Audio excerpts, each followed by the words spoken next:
origin he is ignorant, a point of departure unknown to him, impart irresistible movements to society against which he struggles in vain and which carry him along in turn.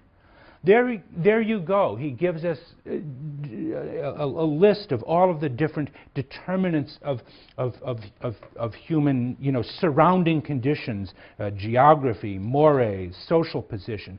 These, he says, impart an irresistible movements to society. There is that kind of deterministic language against which he, the statesman, can do nothing. And yet he begins that little statement by saying that after 1,000 efforts, he succeeds in exerting an indirect influence on the destiny of nations, and then he is celebrated as a great genius. You can see Tocqueville's irony and what appears to be downplaying the abilities or the role of the legislator, the statesman, to effect change of any significant kind. I don't like to be political, but one might wonder what our president would have made of that had he read that passage or thought about it, or those around him had thought about it a couple of years ago before our current miseries began. Anyway, this passage almost seems to be mocking the claims of Machiavelli or Rousseau, who saw the ability of a new prince or a legislator to found peoples and institutions. Tocqueville seems to regard that the legislator can do relatively little on his own, but is strongly hemmed in by a host of factors: geography, social customs, morality, again, over which one can do little. The legislator is more like a ship's captain, dependent on the external circumstances that control the fate of the ship. And he even goes on to say, the legislator resembles a man who plots his course in the middle of the ocean. Thus he can direct the vessel that carries him, but he cannot change its structure, create winds, or prevent the ocean from rising under his feet. All of this seems to be on the side of those historical features that limit what we can do. Yet if Tocqueville often writes as if the statesman is hemmed in by these kinds of circumstances, he also, and you see this especially throughout Volume 2, strongly opposes all systems, all intellectual or philosophical systems of historical determinism that deny to us the power of human agency. While he sometimes writes to shame or to humble the pretensions of human greatness, he is just as concerned about the tendency, in fact, the very dangerous tendency, towards self-abnegation that denies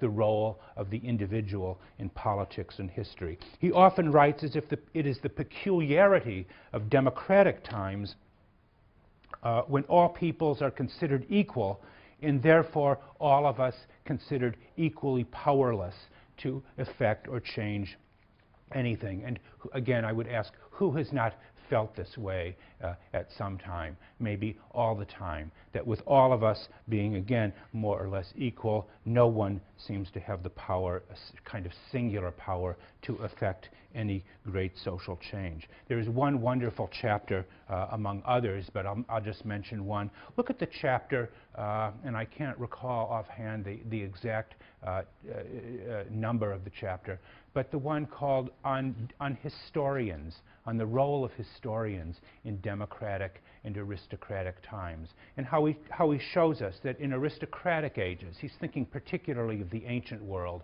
historians attributed to extraordinary individuals all the power to affect nations and change nations. But in democratic times, in modern times, we tend to think of historians, and one might also take his term historian to include social science as well.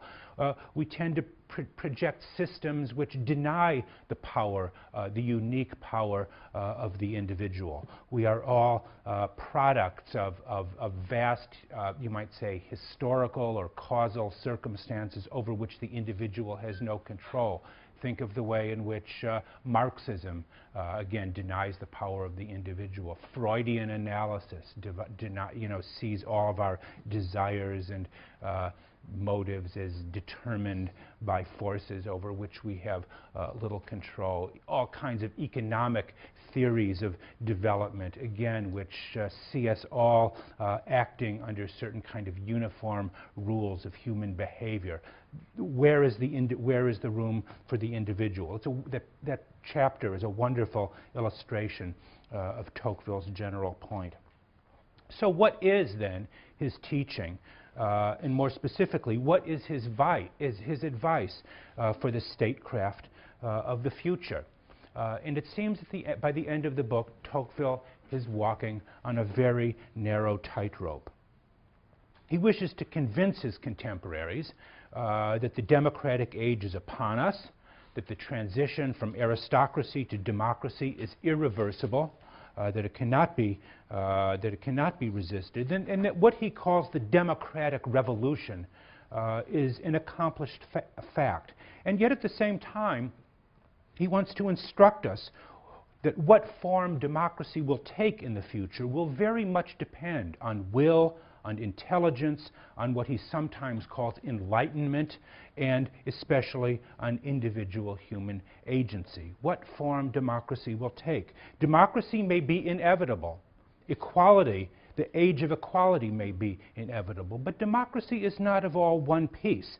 It depends not just on impersonal historical forces, but on what you might call the active virtue and intelligence of individuals, ranging from self-interest rightly understood to honor and ambition. Democracy can still take many forms, and whether it will favor liberty or be favorable to liberty or to some kind of collectivism is for him very much an open question.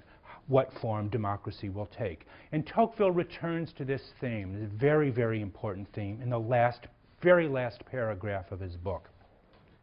I am not unaware, he tells his readers, that several of my contemporaries have thought that peoples are never masters of themselves here below. There's little we can do. We are never and that they necessarily obey, I do not know which insurmountable and unintelligent force born of previous events, the race, the soil, or the climate. Those, he says, are false and cowardly doctrines that can never produce anything but weak men and pusillanimous nations. That is to say, these doctrines of historical determinism have an actual effect on people. It makes us weak, it makes us cowardly, it makes entire societies, and it enervates entire society. And yet he continues, Providence has not created the entire race entirely independent or perfectly enslaved. It traces, it is true, he's speaking about Providence, it traces, it is true, a fatal circle around each man that he cannot leave. But within this vast limits, man is powerful and free. So too, he says, with people. Tocqueville leaves us, in other words, not with a solution, but rather with a paradox, or I would say a challenge for us to consider. We are determined, but not altogether so.